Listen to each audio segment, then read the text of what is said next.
ሰላም እንደምን ዋላችሁ እንደምን ሰነበታችሁ። እንግዲህ የዓለም ዋንጫን ለማጠቃለል ያክል አንዳንድ ነጥቦችን እናነሳለን። ከዛም የዝውውር ዜናዎች ይኖሩናል። በእንግሊዝ ፕሪሚየር ሊግ እና በአውሮፓ በተለያዩ ሊጎች እንግዲህ የዝውውር ዜናዎችን እናቀርባለን። እንደምን ዋላችሁ። ላይክ፣ ሼር፣ ሰብስክራይብ እያደረጋችሁ ፕሮግራማችንን ተከታተሉ። እንግዲህ የዓለም ዋንጫ ስፔን ሊፍት ዘ ትሮፊ ብለናል። እንግዲህ ኦልሬዲ ገልጸነዋል። ቀድመን ያነሳነው ጉዳይ ነው። ስፔናውያን እንግዲህ ዋንጫውን አንስተው ደስታቸውን በከተማይቱ እየገለጹ ይገኛሉ። የሚገርም አቀባበል፣ የሚገርም ድንቅ ዝግጅት እየተደረገ ነው። ብዙ ችግሮችም በዚሁ በአቀባበል ዝግጅቱ ላይ የታዩ ችግሮችም አሉ። እነሱንም ባጭሩ እናነሳላቸዋለን። እንግዲህ የዓለም ዋንጫ የዓለም አቀፍ እንግዲህ የእግር ኳስ ኮንፌዴሬሽን ፊፋ በመግለጫው እንግዲህ የሚገርም ትርፍ እንዳገኘ በጣም ከሌላው የዓለም ዋንጫ ካሳለፍናቸው ካለፉት ዓመታት የዓለም ዋንጫዎች በተሻለ መልኩ ቆንጆ ትርፍ አግኝቻለሁ ብሎ እንግዲህ በመግለጫው ላይ አስፍሮታል ማለት ነው። 15 ቢሊዮን የአሜሪካን ዶላር አግኝቻለሁ ሲል መግለጫውን አሰምቷል ማለት ነው። ፊፋ 15 ቢሊዮን አስቡት፣ እጅግ በጣም ድንቅ የሆነ ትርፍ ነው። ብዙ ትርፍ ነው። 15 ቢሊዮን የአሜሪካን ዶላር ወደ ካዝና ያስገብቻለሁ ሲል ፊፋ እንግዲህ ገልጿል። ካለፉት የዓለም ዋንጫ ውድድሮችም ይሄ የተሻለው ትርፍ ነው ሲል ገልጿል ማለት ነው። ከምንጊዜውም በላይ እንግዲህ የሆነ ትርፍ አግኝቻለሁ ብሎ ዘግቧል። ወደ ካዝና የማስገብቻለሁ ሲል ሀሳቡን ገልጿል። እንግዲህ በዚህ የዓለም ዋንጫ ምክንያት እንግዲህ በሚገርም ሁኔታ አንዳንድ ወሳኝ ነጥቦች እናነሳላቸዋለን። ወደ 16 አሰልጣኞች በዚህ የዓለም ዋንጫ ምክንያት ወደ 16 የብሔራዊ አሰልጣኞች ተሰናብተዋል ወይንም ተባረዋል ማለት ነው። የአስገራሚ ነጥብ ብለን ያገኘነው ያሰባሰብናላችሁ ነጥብ ነው። ወደ 16 አካባቢ የሚሆኑ የብሔራዊ እግር ኳስ አሰልጣኞች ከሙያቸው ከአሰልጣኝነታቸው ተባረዋል ማለት ነው። እንግዲህ ሌላው የአሜሪካው ፕሬዚዳንት ዶናልድ ትራምፕ እንግዲህ ይህ የዓለም ዋንጫ ከባለፉት የዓለም ዋንጫዎች በአጠቃላይ በ4 እና በ5 እጥፍ የተሻለ ሆኖ አግኝቼዋለሁ፣ የተሻለውም ውድድር ነው ሲሉ እንግዲህ የአሜሪካው ፕሬዚዳንት ዶናልድ ትራምፕ ሀሳባቸውን አስፍረዋል። እናንተስ ውድ የስፖርት ቤተሰቦች ምን ትላላችሁ? በእርግጥም ይሄ 5 እጥፍ ይበልጣል? ያለፉትን ዓመታት የዓለም ዋንጫ ውድድሮች አይታችሁ ከሆነ እንደገና ሪቪው ማድረግ ይቻላል። 5 እጥፍ ይበልጣል ብላችሁ ታስባላችሁ? እንግዲህ ግምታችሁን አስፍሩልን። እናንተ የምታስቡትን ወይም ደግሞ የትኛው የዓለም ዋንጫ የተሻለ ነው፣ ይሄኛው የዓለም ዋንጫ ከሌሎቹ ይበልጣሉ የሚለውን በምን ምክንያት ሊበልጥ ይችላል እያላችሁ እንግዲህ ሀሳባቸውን አስፍሩልን። የሚገርም ሀሳብ ነው። እንግዲህ ሌላው እንግዲህ በዚህ የዓለም ዋንጫ ላይ ከተነሱ ነገሮች በዓለም ዋንጫ ታሪክ እንግዲህ ምንም አይነት የጎል ሙከራ ሳያደርግ በዓለም ዋንጫ ታሪክ ለ23ኛ ጊዜ ነው እንግዲህ የዓለም ዋንጫ የተካሄደው። ባለፉት 22 የዓለም ዋንጫዎች የአሁኑን 23ኛውን ጨምሮ በፍጻሜ ጨዋታ ምንም አይነት ሙከራ ሳያደርግ የተሸነፈ ቡድን የአርጀንቲና ቡድን ሆኖ በታሪክ ተመዝግቧል። ምንም አይነት ሙከራ በተለይ በፍጻሜ ጨዋታ ላይ አንድም ሙከራ ሳያደርጉ በስፔን ሙሉ በሙሉ የበላይነት ተወስዶባቸው ተሸንፏል። ይሄም ደግሞ እንደ ታሪክ የተመዘገበ ነው። ምንም አይነት ሙከራ ሳያደርግ በፍጻሜ የተሸነፈ ቡድን ሆኗል ማለት ነው የአርጀንቲና ቡድን። ሌላው የሚገርመውና የሚያስደንቀው እንግዲህ ብዙ ሀሳቦች እየተነሱበት ይገኛሉ። ይሄ ዘረኝነት ጉዳይ ብዙ ነገሮችን በጥልቅ ገብተን ባናነሳም ነገር ከጊዜያችን አንጻር ዋና ሀሳቦችን እናነሳለን። እናንተ ግን ሰፋ አድርጋችሁ ማየትም ትችላላችሁ። አርጀንቲና አንድም ጥቁር ተጫዋች የላትም። የሚገርም ነው። ይሄ ትልቅ ሀሳብን ትልቅ አሉታዊ ሀሳብን የሚያስነሳ ነገር ነው።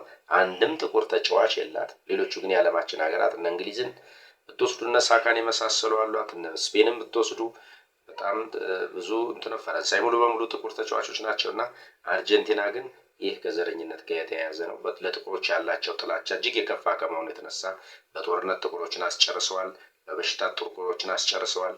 እጅግ በጥቁሮች ላይ አርጀንቲናውያን ያደረሱት ግፍ ይሄ ነው የሚባል አይደለም። በጣም የሚያስከፋና በጣም ኢሰብአዊነት የተሞላባት ሀገር መሆኗን ይሄ እንግዲህ ያጋለጣት ጉዳይ ሆኖ ተመልክተነዋል ማለት ነው። ሌላው ማርኮ ኮሪያን እንግዲህ የስፔን የክንፍ ተመላሽ ጀግና ተጫዋች በጣም ስፔንን ለዚህ ካበቋት ተጫዋቾች አንዱ ነው። ማርኮ ኮሪያን ብዙዎቹን ያስገረመ ድርጊት አድርጓል። ስንት ከዋክብት ያለቀሱበትን ይህንን የዓለም ዋንጫ እነ አንድሬ ሊዮኔል መሲ፣ እነ ኔማር ጁኒየር፣ እነ ክርስቲያኖ ሮናልዶ ዶ ሳንቶስ አቬሮ እነዚህና ሌሎችም ከዋክብቶች የሚፋለሙለትን፣ የሚዋደቁለትን፣ የሚያለቅሱለትን የዓለም ዋንጫ በሚገርም ሁኔታ እንደ ተራ ነገር በፔስታል እንደ ቆሻሻ መጣያ በፔስታል ይዞት ታይቶ ነበረ። ይሄ በጣም አነጋጋሪ ከሆኑት የዚህ የዓለም ዋንጫ ጉዳዮች በተለይ በፍጻሜው አካባቢ የታየ አንድ ክስተት ነው። ብዙዎችን እያነጋገረ ይገኛል። እንደ ተራ ነገር እንዴት በፔስታል ሊይዘው ቻለ የሚል ሀሳብ እየተነሳ ይገኛል። ሌላው እንግዲህ በዚህ በማጠቃለያችን የምናነሳው ስለዚህ የዓለም ዋንጫ የአርጀንቲና ደጋፊዎች እንግዲህ በዋና ከተማዋ በቦኖስ አይረስ ባነሱት ሁከት ምክንያት እንግዲህ ብዙ ከፖሊስ ጋር ብዙ ግጭት ላይ ደርሰዋል። በዚህ ምክንያት ብዙ ሰዎችም ጉዳት ደርሶባቸዋል። ከፖሊስ ጋር ከፍተኛ የሆነ ግጭት አድርገዋል ደጋፊዎች ማለት ነው። የአርጀንቲና የእግር ኳስ ብሔራዊ ቡድን ደጋፊዎች ጥሩ ያልሆነ ሪአክሽን ነበር ያደረጉት ማለት ነው። እነዚህ እንግዲህ በዓለም ዋንጫው ላይ እንደ ማጠቃለያ ከያዝናቸው ነጥቦች አንዳንዱ ናቸው። ሌላው በዓለም ዋንጫ እንግዲህ ስፔን ዋንጫውን ካሸነፈች በኋላ ስፓይናርድስ ሊፍት ትሮፊ እንዳልናቸው ወደ ስፔን ይዘው ሲሄዱ እንግዲህ ስፔን በጣም በሚገርም ሁኔታ የሚገርመው ነገር 47 ሚሊዮን ሕዝብ ይህንን በቀጥታም ሆነ በተዘዋዋሪ ይህንን ጨዋታ ሲደግፍ በተለይ በፍጻሜው ጨዋታ ምድሪቷን ሲያናውጣት ታይቷል።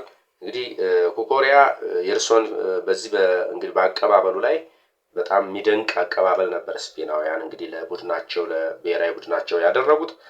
ኮኮሪያ እንግዲህ የእርሶን ፊት ለመነቀስ አስቧል ምን ይላሉ ተብለው የስፔኑ አሰልጣኝ ተጠይቀው ነበረ። እሳቸውም ችግር የለውም ነገር ግን ስህተት ነው እንደዚህ መታሰቡ ስህተት ሆኖ እያለ ቢነቀሱም ያን ያክል የሚከፋይ ነገር የለውም እነሱ ተጫዋቾች ያሰቡትን ለመፈጸም እጅግ ቁርጠኞች ናቸው ሲሉ አቆላምጠዋቸዋል ማለት ነው። ቢነቀሰውም ያን ያክል ችግር የለውም ብለው ሀሳባቸውን ሰጥተዋል።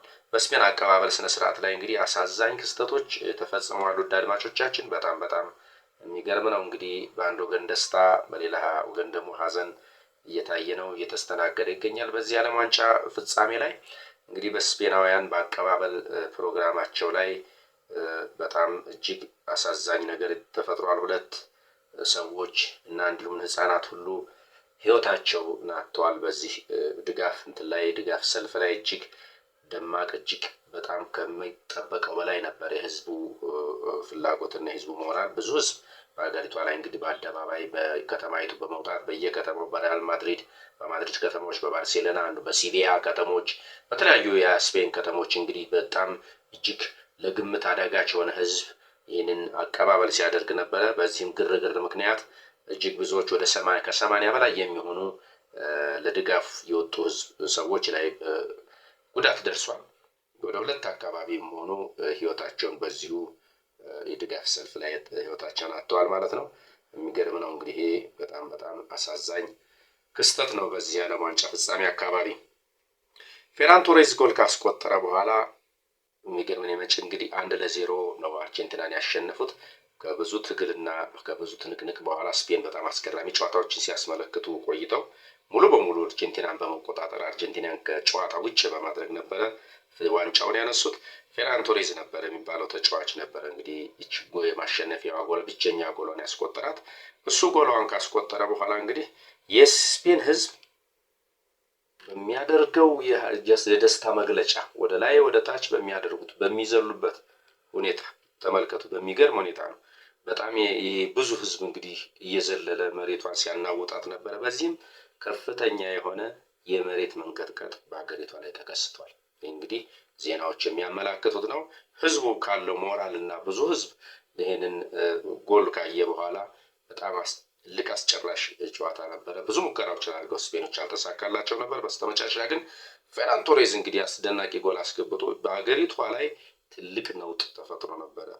ድጋፍን የሚያደርገው ህዝብ ድጋፍ በሚዘልበት ሰዓት መሬቱን በሚያናውጥበት ሰዓት ወደ 47 ሚሊዮን ህዝብ ነበር እንግዲህ ይችን ጎል በጣም እየደገፈ እየዘለለ የነበረው። በዚህ ምክንያት ከፍተኛ የሆነ የመሬት መንቀጥቀጥ እንደተነሳ እንግዲህ ዘገባዎች እያሳዩ ይገኛሉ። ከ2.8 በላይ ስኬል በላይ ነው እንግዲህ የመሬት መንቀጥቀጡ የተመዘገበው። ይህም ሌላው አስገራሚ በአቀባበሉ ላይ አስገራሚ ክስተት ተብሎ የተመዘገበ ነው። እንግዲህ አድማጭ ተመልካቾቻችን ላይክ፣ ሼር፣ ሰብስክራይብ እያደረጋችሁ ፕሮግራማችን ተከታተሉ። እንግዲህ ሌላው እንግዲህ የዓለም ዋንጫ ይህን ይመስላል። ብዙ ውዝግቦች ታዩበት ነበር። እሱን ባለፉት ቪዲዮዎቻችን አቅርበንላችኋል። ትናንትናም በሰራሁት ቪዲዮ ላይ አቅርቤላችሁ ነበረ። የፖለቲካ ውዝግብ ብዙ ነገሮች በክበቦች ላይ የተለያዩ ናሽናል ቲሞች ላይ ቪዛ ተከልክለው ነበረ። እንደገና የአሜሪካው ዶናልድ ትራምፕም እንዲሁ እጃቸውን በፊፋ ፕሬዚዳንት ላይ በዚህ በዓለም ዋንጫ ላይ እጃቸውን በማስገባት የቀይ ካርድ የተሰጠውን ተጫዋች ለአሜሪካ ተገብቶ እንዲጫወት ስልጣንን ከለላ በማድረግ እንዲሁ የተሰሩ ስራዎች ነበሩ።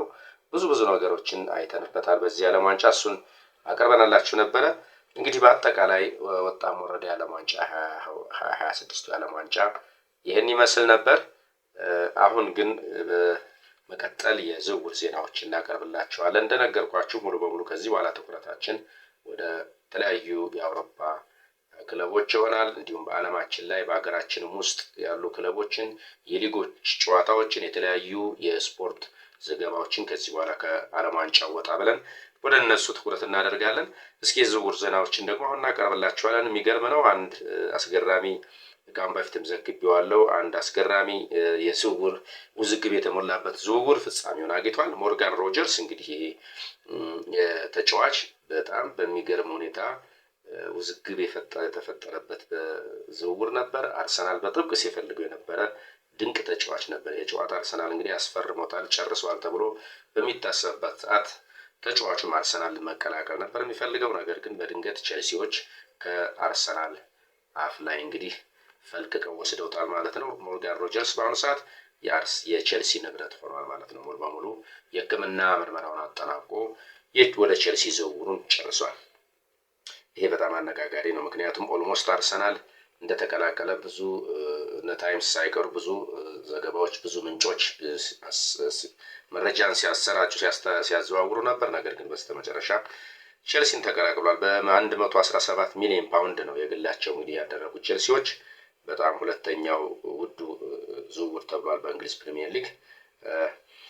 በዓለም ደግሞ አምስተኛው ውዱ ዝውውር ተብሎ እየተነገረ ይገኛል። ሞርጋን ሮጀርስ ሰሜን ለንደን ይደርሳል፣ ገነርስ ወይም አርሰናሎችን ይቀላቀላል ሲባል ባልታሰበ ሰዓት ባልታሰበ ሁኔታ ወደ ምዕራብ ለንደን አክትሟል ማለት ነው። ወደ ምዕራብ ለንደን ሄዷል፣ ቼልሲዎችን ተቀላቅሏል ማለት ነው። ሰሜን ለንደን ላይ ስንጠብቀው ወደ ምዕራብ ለንደን ተቀላቅሏል።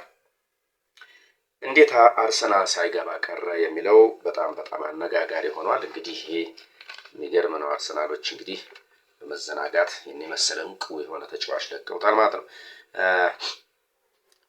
ዴቪድ ሮኒስተን ታማኙ የዝውውር መረጃ እንግዲህ ሞርጋን ሮጀርስ አርሰናልን ተቀላቅሏል ብሎ ከአሁን በፊት እንዲሁም አርሰናል ለመቀላቀል ጫፍ ደርሷል በሚል ሁኔታ ዜናዎችን ሲያሰራጭ ነበር። ይሄ እንግዲህ በጣም ታማኝ የሆነ የዜና ምንጭ ነው። ሌላው ለዓለም ላይ እንግዲህ በዓለም ዙሪያ ሌላው ታማኝ የሆነው እንዲሁ የመረጃ ምንጭ የሆነው ዚ አትሌቲክስ፣ እሱም እንደዚሁ ከአርሰናል ጋር ሞርጋን ሮጀርስ የነበረውን ኦልሞስት ያለቀ ዝውውር ሲዘግቡ ቆይተው ነበር። ባልታሰበ ሁኔታ ግን ሞርጋን ሮጀርስ ቼልሲዎችን ሰሜን ለንደን ተቀላቅሏል ማለት ነው። እንደሚታወቀው ማንቸስተር ሲቲ ኤሊዮት አንደርሰንን በ16 ሚሊዮን ማስፈረሙ ከአሁን በፊትም ዘግቤዋለሁ፣ አይዘነጋም። በ16 ሚሊዮን እንግዲህ አስፈርሞታል ኤሊዮት አንደርሰንን። ስለዚህ ቼልሲ በቀጣይ ጥሩ ተፎካካሪ ሆኖ ሊመጣ ይችላል በፕሪሚየር ሊግ እየተባለ እየተነገረ ይገኛል። ምክንያቱም ሞርጋን ሮጀርስ ብዙዎችን እንግዲህ ቡድኑ በጣም አሁን የተዋሃደ ቡድን እንደና አርሰናል፣ ማንቸስተር ዩናይትድ እንደሌሎችም የተዋሃደ ቡድን ባይሆንም ግን ካለው ኳሊቲ አሁን ሞርጋን ሮጀርስን ከማቀላቀሉ ከማምጣቱ የተነሳ የተሻለ ፉክክርን በቀጣይ ዓመት ያሳያል ተብሎ ነው የሚጠበቀው። በጣም ይህ ተጫዋች ግን ለቼልሲዎች እጅግ አስፈላጊ ነው። በጣም ድንቅ የሆነ ተጫዋች ነው። አርሰናል በማጣቱ ግን የአርሰናል ደጋፊዎች ትንሽ ቅሬታን እያሰሙ ይገኛሉ። ምክንያቱም ይህን ተጫዋች አርሰናል የራሱ ቢያደርግ በጣም በተሻለ መልኩ ትልቅ ጠንካራ ቡድን ይሆናል ተብሎ ይታሰብ ነበር። እጅግ በጣም ጎበዝ ተጽዕኖ ፈጣሪ ተጫዋች ከመሆኑ የተነሳ አርሰናል እንግዲህ ሞርጋን ሮጀርስን ተቀምጧል። የሚገርም ነው።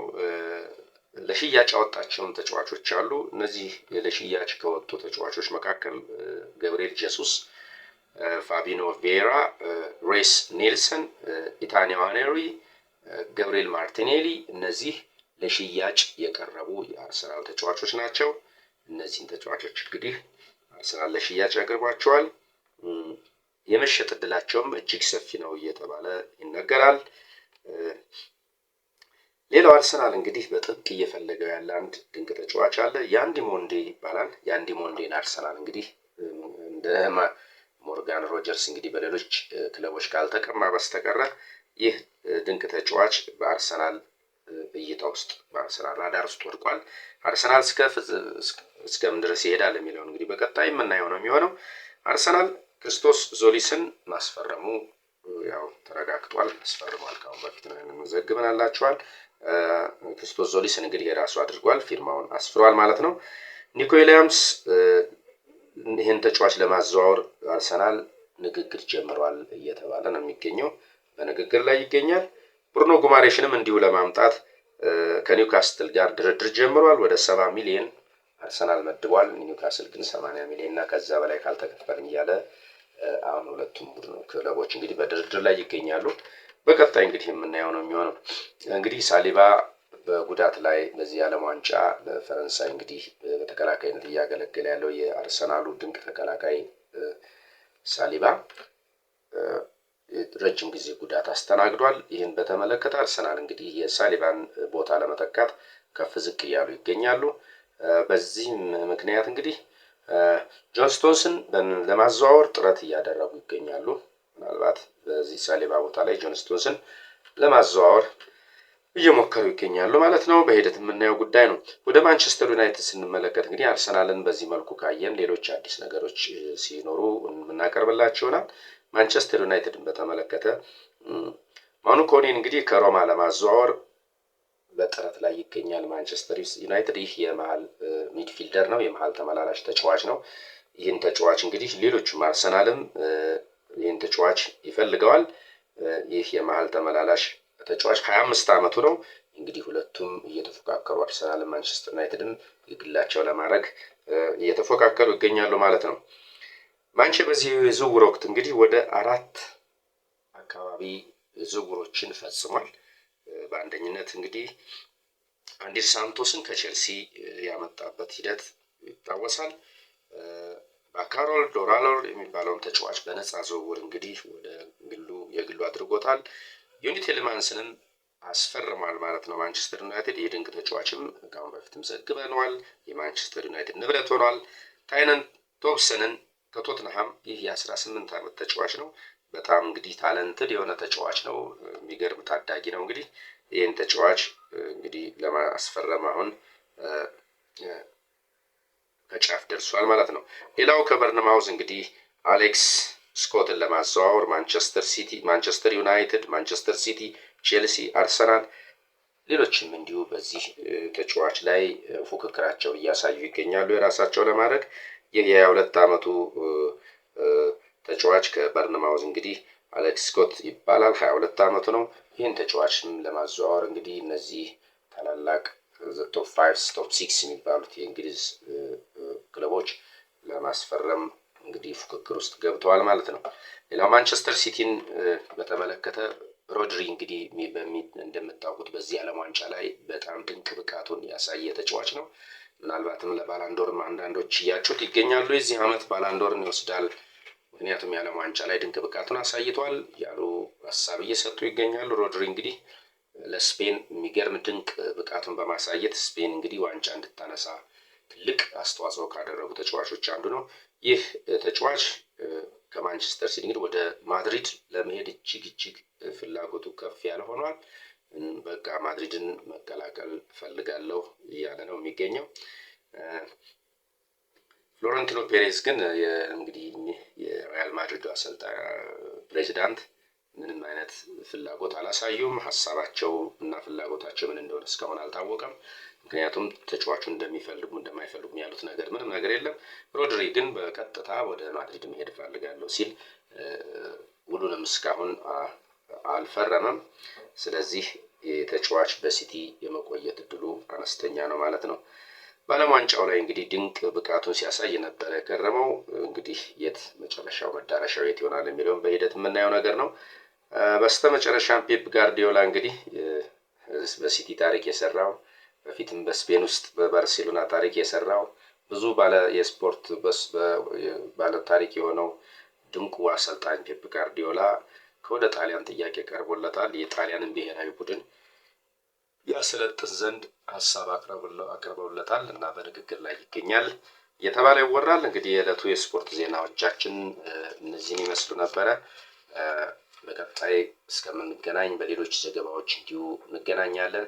እስከዛው ግን ሰላም ጤና ይስጥልን። ቸር ሰንብቱ።